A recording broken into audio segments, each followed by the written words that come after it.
Binatikos ni Presidential Communications Office Undersecretary Claire Castro si Vice President Sara Duterte matapos umano nitong amining nahihirapan siyang gumamit ng computer. Ayon kay Castro, nakakabahala umano ito lalo na't ikinokonsidera si Duterte para sa mas mataas na posisyon sa pamahalaan. Binanggit din ng PCO official ang naging termino ni Duterte bilang kalihim ng Department of Education kung saan naman ay inamin itong hindi niya personal na nare-review ang ilang mahalagang polisiya.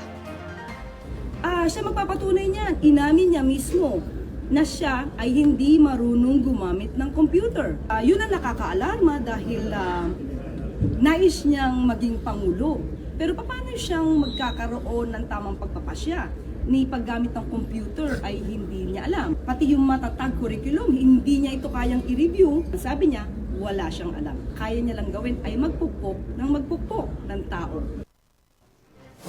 Kinuwestiyon din ng PCO official ang paraan umano ng pamumuno ng Vice Presidente at ang pagdedepende nito sa mga tauhan para sa ilang gawain.